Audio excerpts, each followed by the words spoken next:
So one move that I'm working on is a bridge because it's involved in a lot of gymnastics movements and I've had a lot of trouble getting to where it is.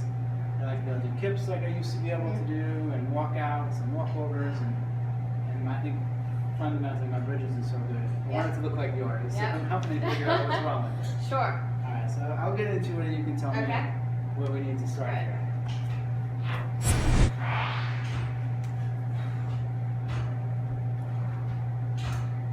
So this is a great start. Obviously there's a lot of strength here. You're keeping your hips up toward the ceiling.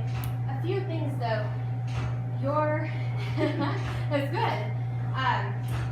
First, before we do any back bends, we start with hip opening because flexibility in your back starts with your hips. So we would do a pigeon pose leading up to this. Do you want to go for pigeon? Or yeah, pigeon. Okay. So for a pigeon, you start bringing your heel behind your hands and your knee behind your hands. And keeping your hips squared at the front as much as possible. Yep.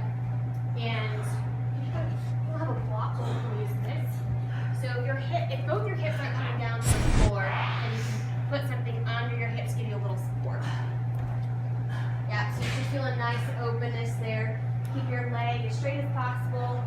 Your foot from sickling a little bit. Really nice. So maybe you stay here. Breathe up through your chest, and then bend over as much as feels good for you.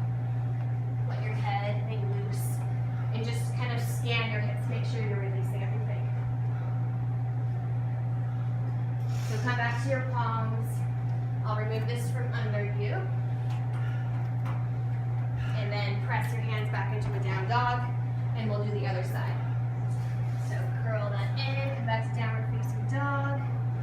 Then lift your opposite leg up high, bend your knee. The goal again is to make this as parallel as possible with the front, but it might take a little while to get there, but that's fine. So we'll give your hips some support. Square your hips with the front of the mat as much as possible. Straighten your back leg. It's also important to keep this foot flexed to protect your knee. There you go. So come back to center, straighten up a little bit, and then exhale down. Nice forward fold again, kind of feel your hips. Feel anything you might be holding on to and let it go. Alright, so come back to your palms. I'll remove this again. Go back to downward facing dog, pedal that out a little bit. And now we've opened up our hips to prepare for our back bends. So go ahead, take a seat, go slowly down to your back. Again, the preparation for a full wheel back bend would be a first bridge.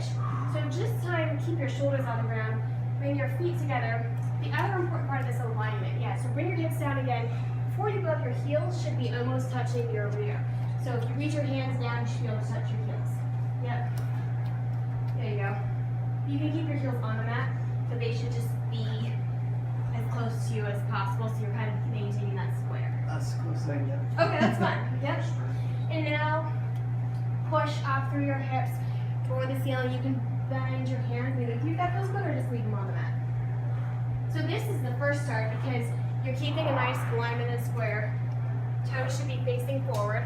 Yep. And keeping your knees together. And push through your quads. Kind of release your hips here. This isn't a hip strengthening. This is more of a back strengthening. I feel my back. Feel that? Yeah? Oh, yeah. Okay. And so now you can gently release. So starting with the alignment again, which is going to be key. So keeping your feet together a little bit more. Knees should be in line with your hips, which is why they should be so close. Yep. And then bring your hands behind you again. Close to your ears, close to your elbows. Yep. And then pushing up again. So your feet are putting in here a little bit. Yeah, so if you can pivot your heels a little bit. Yep, there you go.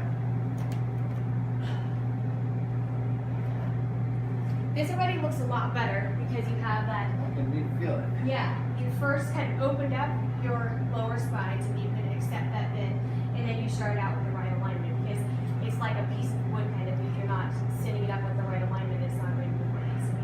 Awesome. I got some work to do. Let's get it done. Yeah, it's get ready to get a lot better.